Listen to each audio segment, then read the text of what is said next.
Recording number 18 గోదా వైభవము అనే పద్య కావ్యాన్ని కథారూపంగా చెప్పుకుంటూ ఉన్నాము.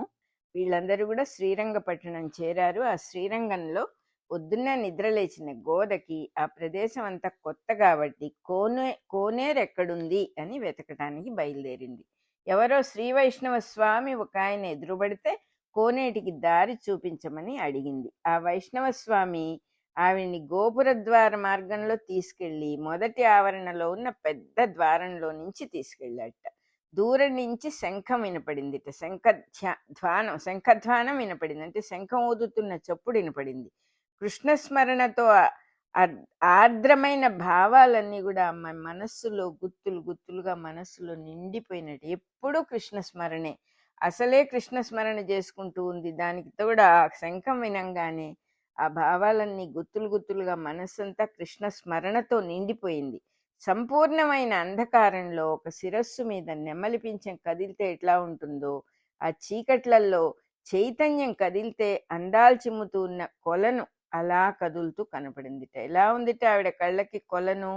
విపరీతమైన అంధకారంలో ఒక తల మీద నెమలి పింఛం కదిలితే ఎలా ఉంటుందో కొలనులో నీళ్లు అలా కనిపించినట్టు. అన్ని అంతా కృష్ణమయంగానే ఉంది కదా.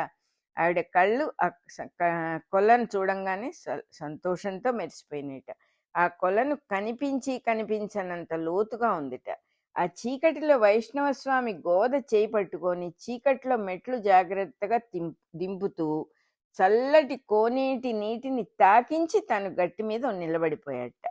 సంపూర్ణమైన చీకటి అనేది ప్రళయ స్థితికి, నెమలి పింఛం సృష్టి కారణమైన యోగమాయా శక్తికి సింబాలిజమ్స్ అన్నమాట. అంటే ఆ సంపూర్ణమైన చీకటి అంటే ఏమీ కనపడదు, కానీ కొంచెం ఎక్కడో నెమలిపించం కనిపిస్తుంది, అంటే ఏదో ఉన్నది అనేటటువంటిది మాయానుభవం. అదే యోగమాయ అన్నమాట. అసలే చీకటిగా ఉంది. లోతుగా ఉన్న కొలంలో నీళ్లు కాళ్ళకి తగలంగానే గోదమ్మకు భయం వేసి తూలిందిట. వైష్ణవ స్వామి చేయి పట్టుకొని ఏం భయం లేదు అని ధైర్యం చెబుతూ నవ్వుతూ నీటిలోకి దింపాట. ఆ చీకట్లో ఏమీ కనబడదు కాబట్టి గోదమ్మ స్నానం పూర్తి చేసి బయటికి రాబోతూ ఉంటే ఆ స్వామి మళ్ళీ చెయ్యందించి బయటికి నడిపించాట. స్వామిని దర్శనం చేసుకుంటావా ఏమిటి అంటూ తోడు వచ్చిన ఆ వైష్ణవ స్వామి ఒక సరసమైన చిరునవ్వు నవ్వాడుట. అతడలా నవ్వుతూ ఉంటే ఒక నవ్య రూపం కనపడిందిట ఆవిడకి. గోద పరీక్షగా చూస్తుంటే కోమలమైన నీలదేహం చీకట్లల్లో కదులుతున్నట్టుగా కనిపించిందిట. కటిక చీకటిలో ఒక నల్ల బొమ్మ కదులుతూ ఉంటే అస్పష్టంగానే కదా కనిపిస్తుంది. మకర కుండలాలు, కేయూరాలు, కిరీటం, మణికిరీటము, అందమైన నక్షత్రహారం, ముత్యాల హారాలు, తళుకుల రవ్వల ఉంగరాలు ధరించి ఉన్న చెయ్యెత్తు యువకుడి అరిచేతులు కలువ మొగ్గల లోపల రేకులలాగా మృదువుగా ఉన్నాయిట. ఆ రూపం స్పష్టంగా కనపడగానే గోద నిర్ఘాంతపోయిందిట.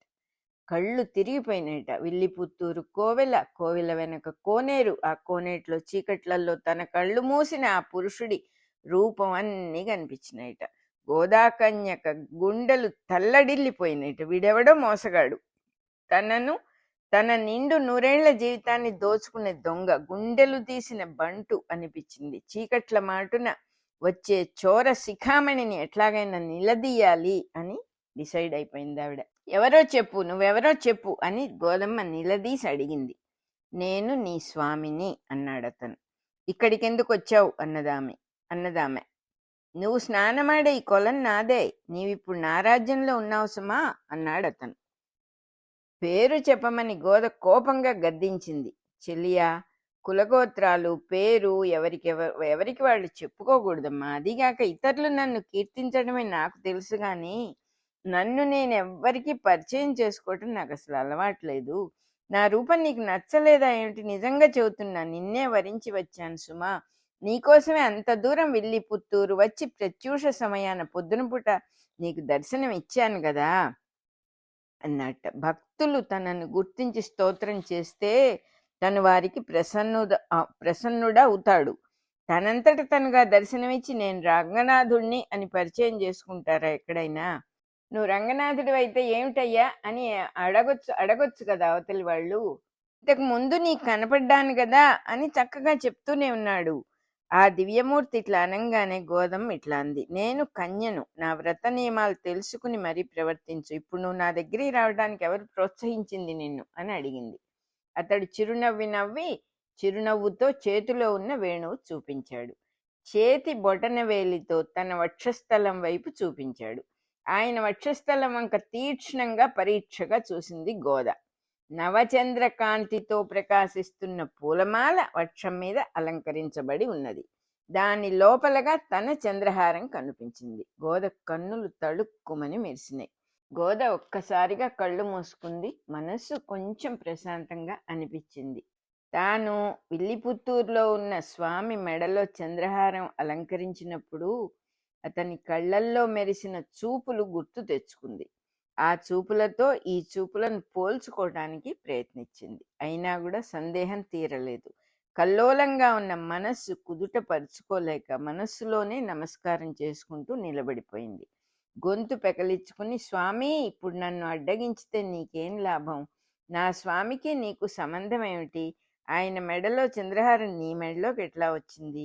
నీకు దొంగ బుద్ధి కూడా ఉన్నదా ఏమిటి అని అడిగింది గోద. ఆవిడ ఉద్దేశం ఏంటంటే ఆయన కృష్ణుడు, ఈయన రంగనాథుడు అని. రంగనాథుడు కనపడ్డాడు ఇక్కడ, కృష్ణుడి దగ్గర నుంచి ఆ చంద్రహారం దొంగిలించుకొచ్చాడు అని ఉద్దేశం ఆవిడది. అవును, నేను చోరబుద్ధినే. జీవిత సారము అనే తేనెలన్నిటినీ దొంగిలించి తాగే తుమ్మెదని నేను. సరే గాని నీకోసం నీ తల్లిదండ్రులు ఎదురు చూస్తూ ఉంటారు, నేను తీసుకెళ్తాను పదా అన్నాడు స్వామి. ఆమె మౌనంగా అనుసరించింది. స్వామి గోదను తీసుకుని కోనేటికి అవతలి వైపు తీసుకెళ్లాడు. అప్పటికి తూర్పు కొండ మీద ఉదయభానుడు ప్రత్యక్షమయ్యాడు. అంటే సూర్యోదయం అయింది. గుడంతా బంగారపు నీళ్లు చల్లినట్టుగా పచ్చని రంగులతో మెరిసిపోతోంది. స్వామి గోదను మెల్లగా నడిపించి విష్ణు చిత్తులు విడిది చేసిన భవనం దగ్గరికి చేర్చాడు. గోద తల ఎత్తి చూస్తే కనుచూపు మేరలో ఎక్కడా కనపడలేదు ఆయన. ఆమె నివ్వెరపోయింది. ఆవిడ ఆశ్చర్యపడిపోయింది. ఇప్పుడే కదా నన్ను తీసుకొచ్చాడు, ఏమైపోయాడు అని. తనకు కనిపించిన ఈ స్వామి శరీరం జిగేలుమనే నీలకాంతితో మెరుస్తోంది. రవ్వల ఉంగరాలతో మెరుగులు చిమ్మే వేళ్ళు ఆ చేతులకి, వేళ్లున్న ఆ చేతులకి మణికంకణాల వెలుగు మరింత శోభ చేకూరుస్తోంది. మణికంకణాలు ఉన్నాయి ఆ చేతులకి, వేళ్లకేమో మెరిసిపోతూ ఉన్న రవ్వల ఉంగరాలు. చూసింది ఆవిడ. చూసి అనుకుంది, ఏమిటి అర్థం కావటం లేదే, ఈ వైభవాలన్నీ చెందుతున్న దివ్యమూర్తి నా కృష్ణుడే అని గోదాకుమారికి అనిపించింది. ఈ భావంతో ఆవిడ మనసులో ఆశలు మళ్ళీ పుట్టుకొచ్చినాయి. నా మనస్సులో ఏవేవో బంధాలు పెట్టుకుని బిగబట్టు కూర్చుంటే విశ్వాత్ముడైన స్వామి సంకల్పాలు నాకు ఎట్లా అర్థమవుతాయి అనుకుంది మళ్ళీ. అంటే మనకు కూడా వెనక ముందు అనిపిస్తూ ఉంటాయి కదా, అట్లాగే పాప ఆవిడకు కూడా వచ్చింది ఎవరు అనే సందేహం తీరట్లేదు. వచ్చినా రంగనాథ స్వామి వచ్చుంటాడు, కృష్ణుడు అక్కడే ఉన్నాడు, ఇలాంటి ఊహల్లో ఉందన్నమాట. గోద ఈరోజు స్నానం చేసిన తర్వాత మనస్సు సరిగ్గా లేక పూలదండ కట్టడం మర్చిపోయింది. ఆ విషయం గుర్తొచ్చి ఉలిక్కిపడి చూసుకుంటే వక్షస్థలం మీద కలువదండ ఒకటి కులుకుతున్నదిట. గోద కన్నులు మెరిసినాయి. తన గోవిందుడే చెరువు వద్ద తనను కలుసుకున్నాడు అని నిశ్చయించుకొని మెడలో ఉన్న దండను విష్ణుచిత్తుడు పూజ చేస్తూ ఉన్న నిత్య అర్చన మూర్తి పాదాల దగ్గర ఉంచి మొక్కుకుంది, నమస్కారం చేసుకుంది. మనసంతా తృప్తితో నిండిపోయింది. తన కృష్ణుడే ఇలా అన్ని రూపాలతోనూ ప్రవర్తిస్తున్నాడనే నమ్మకం కలిగింది ఆవిడకి. తనకు నచ్చినట్లుగా అన్ని సన్నివేశాలను అన్వయించుకోవడం మనకందరికీ అలవాటే. అదే సౌకర్యంగా ఉన్నట్టుగా అనిపిస్తుంది. అది కాదని తేలినప్పుడు మళ్ళీ మనలో ఘర్షణ మొదలవుతుంది. తనకు నచ్చినట్టుగా సన్నివేశాలను అన్వయించుకోవటము అంటే ఒక జస్టిఫికేషను, ఆహా అదే ఇది అని ఒక సమాధాన పడటం మనందరికీ బాగా అలవాటు కదా. అదే చెప్తూ ఉన్నారు ఇక్కడ. విష్ణు చిత్తుడు కావేరీ నదికి వెళ్ళి చక్కటి ఆ నిర్మలంగా ఉన్న జలాలలో పాపాలను కడిగివేసే అఘమర్షణ స్నానం చేశాడుట. సంధ్యావందనాలన్నీ పూర్తి చేసుకొని మధ్యాహ్నం నుంచి రాత్రి దాకా రంగనాథుణ్ణి సేవించుకున్నాడు. ద్వయమంత్రాన్ని జపం చేసుకుంటూ రంగనాథుడి పాదాలనంటి నమస్కారం చేశాడు. సర్వ యతీంద్రులకు ప్రియమైన రాజయోగ మార్గాన్ని అనుసరించాడు ఆయన. ఇంద్రియ వృత్తులన్నీ తనలో లీనమై తాను అనే ప్రజ్ఞ ఒకటే ప్రకాశిస్తూ ఉండగా అవ్యయుడైన రంగేశ్వరుడి పాదపద్మాల దగ్గరే తన ప్రజ్ఞను అనుసంధానం చేసుకుని అందులో లీనమైపోయాడు.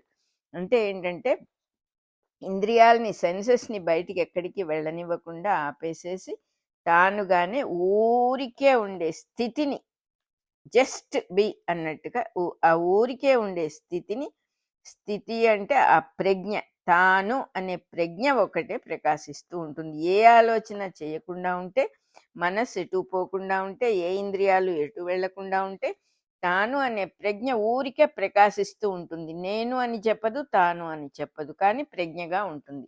అటువంటి ప్రజ్ఞ ఆయనలో ప్రకాశిస్తూ ఉంటే అవ్యయుడైన రంగేశ్వరుణ్ణి, అవ్యయుడంటే తరిగిపోనివాడు, ఎప్పుడూ ఉండేటటువంటి వాడి రంగేశ్వరుడి పాదాల యందే ఆ ప్రజ్ఞని నిలిపేసి, ఒక చోట నిలిపేసేసాడు ఆ ప్రజ్ఞని.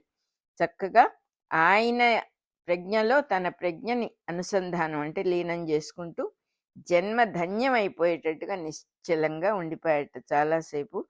తర్వాత కాసేపు అయిన తర్వాత చక్కగా కంఠస్వరం ఎత్తి రంగనాథుడి మహిమలన్నిటినీ కూడా గానం చేశాట. మంత్రం చదువుతున్నా, స్తోత్రం గానం చేస్తూ ఉన్నా కూడా ఎవరైనా సరే తన కంఠస్వరంలో మనస్సుని సంధానించి వింటూ ఉండాలి. అంటే తన కంఠంలో నుంచి వచ్చే మా నాదమైనా కూడా తన కంఠం అని కాకుండా పరమాత్మ స్వరం ఓంకారం అనే భావంతో దాన్ని తను ఉచ్చరిస్తూ వింటూ ఉండాలి అనేది అన్నమాట ఇక్కడ చెప్తూ ఉన్నారు. గానం చేస్తూ ఉండాలి, వింటూ ఉండాలి, తన మాటనే తానే వింటూ ఉండాలి అనేటటువంటి ప్రజ్ఞలకు, శక్తులకు చక్కని అనుసంధానం అప్పుడే సాధ్యమవుతుంది అంటున్నారు. స్వామిని సేవిస్తూ చక్కగా శ్రీ వైష్ణవ స్వాములందరికీ కూడా అక్కడ ఒక పరిషత్ ఉంది, అంటే ఒక అసోసియేషన్ లాగా. వాళ్ళందరినీ కూడా కలిశాడు, వాళ్ళందరినీ కూడా సేవించుకున్నాడు. చక్కగా వాళ్ళందరితో కలిసి శ్రీరంగనాథుణ్ణి సేవించుకున్నాడు. తన మనస్సులో సంకల్పించుకున్న మొక్కులన్నీ కూడా చెల్లించుకున్నాడు. గోదాకుమారి తండ్రి గారితో కలిసి గుళ్ళో స్వామిని సేవించుకుంటూ ఉన్నా కూడా తన జీవితానికి అధినాథుడు అనుకుంటోంది కదా. విల్లిపుత్తూరు గోపబాలమూర్తినే మనసులో నిలుపుకుంది ఆవిడ. రంగనాథుడిని చూసిన తర్వాత కూడా ఆవిడకు గోపబాలుడే గుర్తుకొస్తూ ఉన్నాడు. సూర్యాస్తమయం తర్వాత దీపకాంతుల సేవలో రంగనాథుడి కళ్ళల్లో పొంగి వస్తూ ఉన్న మధురమైన కాంతి గోపబాలమూర్తి రూపాన్ని ధరించి గోద మనస్సును మధించటం మొదలుపెట్టింది. ఒక పక్కన రంగనాథుడు ఉన్నాడు ఇక్కడ, కానీ ఆ వస్తూ ఉన్నటువంటి లోపల నుంచి, ఆయనలో నుంచి, కళ్ళల్లో నుంచి వస్తూ ఉన్న అద్భుతమైన కాంతి, ఆ కాంతికి రూపం ఇస్తే సరిగ్గా మన విల్లిపుత్తూరు గోపబాలమూర్తి రూపంగా కనబడుతోంది ఆవిడికి. దాంతో మనస్సంతా మదన మొదలైపోయింది. ఆ రాత్రంతా గోద మనస్సులో వ్రజగోపాలుడే ఉండిపోయాడు. ఆయన రూపంలో నుంచి శృంగారాలు హాసాలు చిందులు దొక్కుతూ ఉంటే అందులో మధ్యలో రంగనాథుడి ప్రేమపూరితమైన చూపుల నుంచి పండు వెన్నెల విరిసినట్టుగా కలిసిపోతూ ఉన్నది. ఆ ఇద్దరి రూపాలు వేరు చేయడానికి సాధ్యం కానట్లుగా ఆమె ధ్యానంలో ఏకమైపోయినాయి. తన కోరిక సాధ్యమా అసాధ్యమా అనే సంఘర్షణ ఒక్కటే ఆవిడకి ఆ రాత్రంతా కూడా ధ్యానంగానే గడిచిపోయింది. అదే ధ్యానం. నేను అనుకున్నది అవుతుందా అవదా, ఈయనెవరు ఆయనెవరు, ఈయనే ఆయనగా కనబడుతున్నాడు, ఏది నిజం. నిద్రపోవాలనే ఆసక్తి లేకపోయినా ఆవిడ నిద్ర నటిస్తూ రాత్రంతా గడిపేసింది. చేపల్లాంటి ఆవిడ కళ్ళల్లో వ్రజగోపాలని పాదపద్మాలే స్మరించుకుంటూ స్థిరమైన మనస్సుతో ఉంది. ఆవిడలో ఉన్న చైతన్యం ఆ పాదపద్మాల్లో సమర్పణ చెంది ఉండిపోయిందిట. కృష్ణ పరమాత్మ పాదపద్మాల్లో లోకమంతా ప్రళయంలో లీనమై ఉంటే తను మాత్రం మేలుకోనుండే ప్రజ్ఞకు మీనం సంకేతం అన్నమాట. చేపలకు కనురెప్పలు ఉండవుట.